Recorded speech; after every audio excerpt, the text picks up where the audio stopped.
ఎక్కడ లేని దరిద్రాలు మొత్తం మన ఇండియాలోనే వినాల్సి వస్తుంది. నేనైతే లాస్ట్ కి నువ్వు హిందువా అని అడిగి చంపే కాడు కూడా వచ్చినాం మనం. దీని కారణం ఎవరు? మనమే, వేరే వాళ్ళు కాదు, మనమే. ఎందుకంటారా? కరప్షన్. మాట్లాడితే కరప్షన్, సెల్ఫ్నెస్. నేను ఒక్కడనే బతకాలి, నా చుట్టుపక్కల వాళ్ళు చచ్చిపోయినా నాకు పర్లేదు, నేను మాత్రమే బతకాలి అనుకునే కాడికి వచ్చినాం మనం. ఇప్పుడు 27 మందిని చంపాడాడు, మూటా ఉంది, చంపారు, అడిగి మరీ చంపారు. క్లియర్ కట్ చెప్తున్నా, అక్కడ ప్రతి ఒక్క మాటలో తెలుస్తుంది మనకి. అడిగి మరీ చంపడం, పాయింట్లు తీసి చూసి మరీ చంపారు.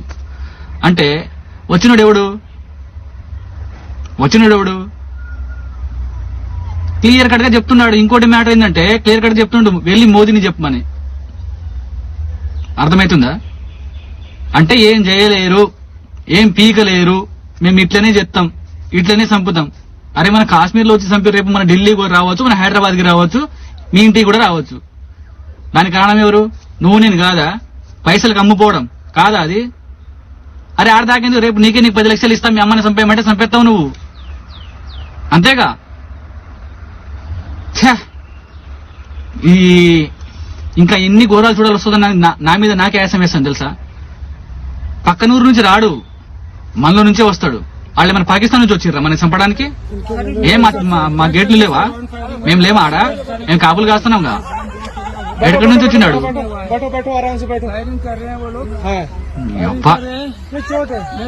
ఫస్ట్ అయితే ఎవరినైతే ఈ దీన్ని సపోర్ట్ చేస్తున్నారో ఆ నా కొడుకుల్ని అడ్డంగా నరికేయాలి. మన ఇండియాలో ఉంటూ, మన ఇండియా ఫుడ్ తింటూ దొంగ నా కొడుకులు మనల్ని చంపుకుంటారా ఏంటో నాకు అర్థం కాదు. చెత్త నా కొడుకులు ఎక్కడ తయారయ్యారా మీరు అసలు? ఇప్పుడు ఆ కాశ్మీర్ పరిస్థితి ఏంటి తెలుసా? టూరిస్ట్ వెళ్ళకపోతే తినడానికి తిండిలు ఉండదు వాళ్ళకి. ఆ పరిస్థితిలో ఉంటారు వాళ్ళు. ఎలా చేయాలనిపించిందో మీకు అర్థం కాదు. వేరే వాడు రాడు కదా, మీ వాడే కదా వచ్చింది. నువ్వు సపోర్ట్ చేసిన వాడే కదా వచ్చింది. వాడికి నువ్వు రమ్మంటేనే కదా వాడు వచ్చింది. ప్లాన్ పగ్గడ్బందీ ప్లాన్ అది.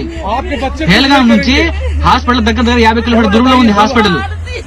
ఇక్కడ మనం ప్లాన్ చేస్తే, ఇక్కడ మనం చంపితే మనకు అడిగేవాడు ఉండడు, మనకు దిక్కు లేదు, అంత దూరంలో ఉంది అని చెప్పేసి పగడబంది ప్లాన్ తో చేసిన కుట్ర అది. పరాయి దేశం నుంచి వచ్చి మన ఇండియాలో తిరిగి చూసి చెయ్యడు, మనలో ఉండి మనమే సపోర్ట్ చేస్తాం వాళ్ళని. సిగ్గులేని బతుకులు మనకి తెలుసా? ఘోరం కోపం వస్తుంది నాకైతే. వీడియో చేద్దాం అని చెప్పేసి నేను సైలెంట్ గా ఉన్నా. ఎందుకులే ఇంత దారుణంగా ఒడిగడతారు, ఎందుకులే అని చెప్పేసి నేను సైలెంట్ గా ఉన్నా. కానీ నా వల్ల కావట్లేదు.